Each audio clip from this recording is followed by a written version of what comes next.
पाकिस्तान पेट से है, प्रेग्नेंट है, और ऐसा हो सकता है कि कभी भी पाकिस्तान से खुशखबरी मिल जाए बलूचिस्तान की। हाँ जी, इंडिया वर्सेस पाकिस्तान जब भी वॉर होता है तो पाकिस्तान अपने आप प्रेग्नेंट हो जाता है। पिछली बार ये प्रेगनेंसी 1971 में हुई थी, जब 93,000 पाकिस्तानी लोग सर झुकाकर बांग्लादेश की पैदाइश के गवाह बने थे। और इस बार जब पहलगाम के बाद हिंदुस्तान पाकिस्तान की टेंशन फिर से बढ़ी है, तब एक बार फिर लग रहा है कि पाकिस्तान प्रेग्नेंट हो गया है। जिस तरह से बलूचों ने पाकिस्तानियों को ठोका है, पाकिस्तान दोहरी मुसीबत में घिर गया है। एक तरफ इंडिया लाहौर से लेकर कराची और रावलपिंडी में आर्मी के हेडक्वार्टर पर मिसाइल फोड़ रहा है, वहीं दूसरी तरफ पाकिस्तान की सेना पर बलूचिस्तान हमला कर रहा है। अब सवाल यह है कि क्या इंडिया और पाकिस्तान की जंग के बीच बलूचिस्तान आजाद होगा? क्या जैसे 1971 में इंडिया ने पाकिस्तान से बांग्लादेश को अलग किया था, वैसे ही इस बार भारत बलूचिस्तान को पाकिस्तान से अलग कर देगा? यह सवाल बड़ा सीरियस है। और सवाल यह भी है कि आखिर बलूचिस्तान पाकिस्तान से क्यों अलग होना चाहता है? क्यों बलूच लिबरेशन आर्मी पाकिस्तानी सेना से लड़ रही है? और क्या वाकई में पाकिस्तान की प्रेगनेंसी इस बार उसे फिर एक खुशखबरी देने वाली है? कम से कम संकेत तो यही मिल गया। पाकिस्तानी सेना दरअसल इन दिनों मूव कर रही थी, तभी रिमोट कंट्रोल के जरिए एक आईडी हमला हुआ जिसमें 12 पाकिस्तानी सैनिकों के चिथड़े उड़ गए। इस हमले को बलूच आर्मी ने करवाया था। अब सवाल आपके मन में हो सकता है कि बलूचिस्तान में बगावत क्यों हो रही है? बलूचिस्तान में बगावत की कई वजह है। मुख्य कारण जो है वो ये है कि इस क्षेत्र में यहाँ की आबादी के साथ भेदभाव होता है। बलूचिस्तान पाकिस्तान का वो इलाका है जो सबसे ज्यादा खनिज वाला है, लेकिन विकास के मामले में ये इलाका सबसे पिछड़ा है। बलूचिस्तान से लगे ग्वादर पोर्ट को पाकिस्तान ने चीन के हवाले कर दिया, लेकिन इस प्रोजेक्ट से भी बलूचिस्तान में कोई फायदा नहीं, और अब बलूच लोग लगातार पाकिस्तान और चाइना का विरोध कर रहे हैं। अब सवाल ये, क्या ये विरोध अभी से है या पहले से है, वो भी बताएंगे आपको। लेकिन फिलहाल बलूचों की समस्या बताते हैं। बलूचों का क्षेत्रफल जो है वो पाकिस्तान का कुल, जैसे मान लीजिए पाकिस्तान 100% है, तो उसका 46% बलूच है। यहाँ की आबादी जो है वो तकरीबन 1.5 करोड़ है, जो पाकिस्तान की टोटल पॉपुलेशन का केवल 6% है। लेकिन जब बात गरीबी की आती है तो बलूचिस्तान में 70% लोग ऐसे हैं जो गरीबी रेखा के नीचे हैं। इसके अलावा पाकिस्तान में जितनी सेंटर ऑफ पावर है वो सारी पंजाब के आसपास है, जो छोटा सा इलाका है, लेकिन सारे सत्ता में बड़े लोग जो हैं वो पंजाब से आते हैं। बलूच लोगों को सेना में टॉप पदों पर कभी नियुक्ति नहीं दी जाती, अलग थलग रखा जाता है, ह्यूमन राइट वायलेशन होते हैं, और इसीलिए लगातार वो आज़ादी की मांग करते हैं। अब जब भारत और पाकिस्तान के बीच में युद्ध शुरू हो गया है, तो बलूचिस्तान भी इस युद्ध में आहुति देना चाहता है और कहता है कि इस प्रेगनेंसी में हमें पाकिस्तान के पेट से बाहर निकाल दो। अब सवाल यह है कि बलूच बगावत क्यों कर रहे हैं? एक वजह तो हमने आपको बता दी।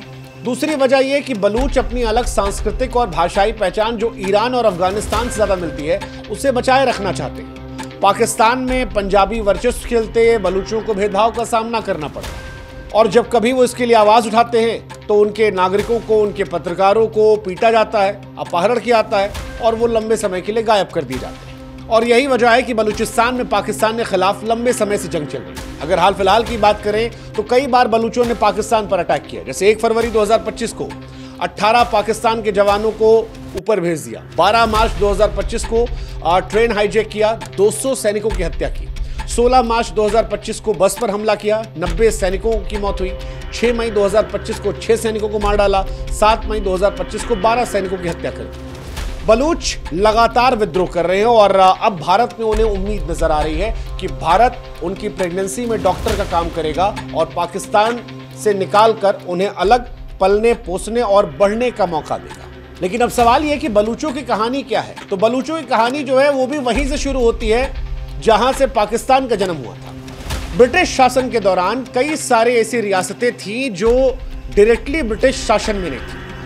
आजादी के बाद जितने भी छोटे छोटे राज्य थे उनको 3 ऑप्शन दिए गए थे कि या तो आप इंडिया के साथ चले जाओ, या पाकिस्तान के साथ चले जाओ, या फिर इंडिपेंडेंट चले जाओ। और इन्हीं रियासतों में से बलूचिस्तान भी था, जिसमें कलात, खारान, लासबुरा और मकरान की रियासतें शामिल थी। जिन्ना उस वक्त कलात और हैदराबाद दोनों के करीब थे।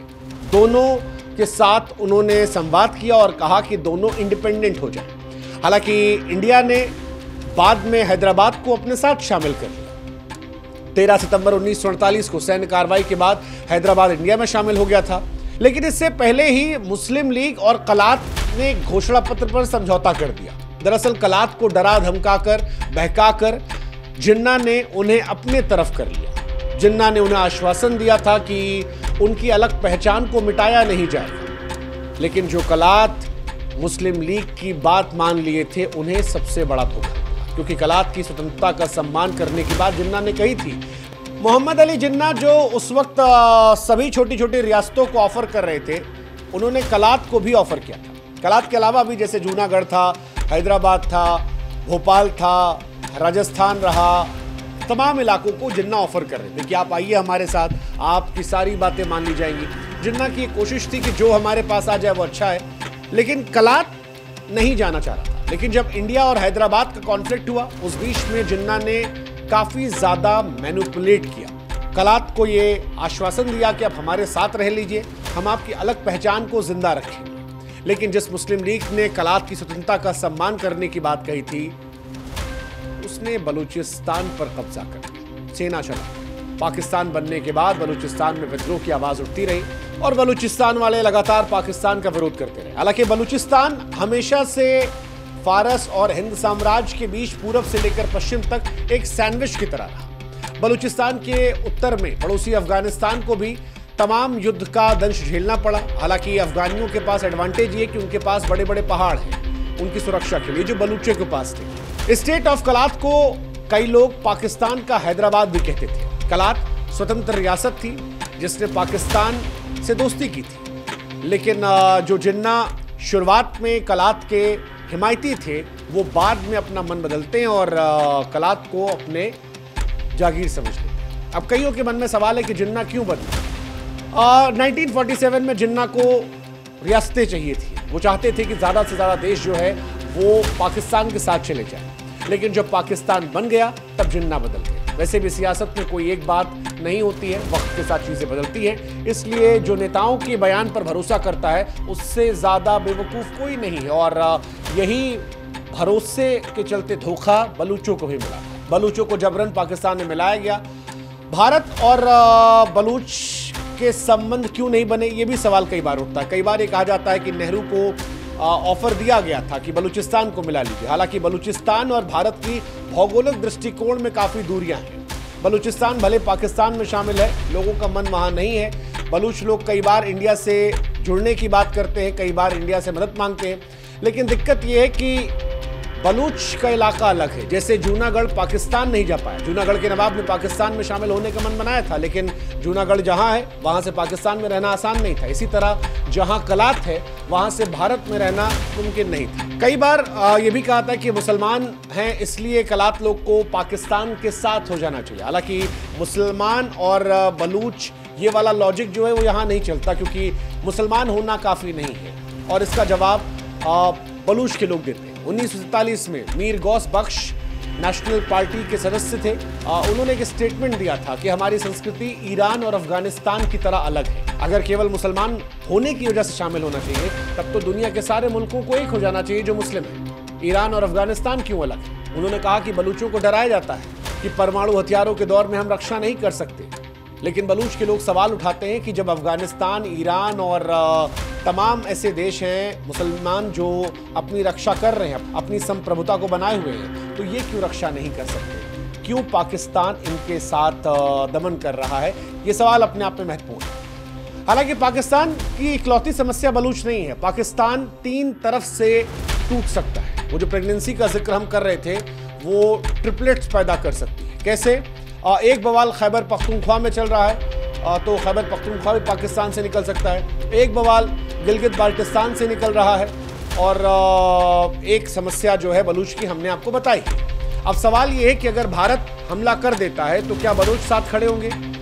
न सिर्फ बलूच बल्कि पख्तूनों को लेकर भी ये सवाल होता है। पाकिस्तान के भीतर से फिलहाल कई ऐसी आवाज़ें आ रही हैं जो पड़ोसी पाकिस्तान को परेशान कर सकती है। खैबर पख्तूनख्वा से भी ये आवाज़ें आई हैं कई अलग अलग मोर्चों से कि पश्तूनों पर पाकिस्तानी सेना ने अत्याचार किए हैं और पश्तून इसका बदला ले सकते हैं। अफगानिस्तान जो है वो भी पाकिस्तान के खिलाफ जा सकता है। जिस तरह से अफगान लोगों को पाकिस्तान ने अपने मुल्क से निकाला था, जिस तरह से उन पर तमाम तरह के दंश डाले, अफगानिस्तान भी पाकिस्तान से काफ़ी नाराज है, इर्रिस्पेक्टिव कि वो दोनों मुस्लिम देश है। क्रिकेट की दुनिया में हमने अफगान और पाकिस्तान की लड़ाई देखी है। तालिबान से पहले अफगानिस्तान पूरी तरह से प्रो इंडिया था, लेकिन तालिबान के दौर में भी अभी भी पाकिस्तान और अफगानिस्तान की तलखियां बढ़ी हैं। ऐसे में अगर अफगानिस्तान में इंडिया का साथ दे तो हैरानी की बात नहीं है। रही बात बलूचों की, तो बलूच ने पाकिस्तान की फौज पर जो ये हमला किया वो इसी बात को दर्शाने के लिए था कि हिंदुस्तान उनका भी साथ दे। और बलूच ये कह भी रहे हैं कि अगर भारत पाकिस्तान पर हमला करता है तो बलूच भारतीय सेना का साथ देंगे।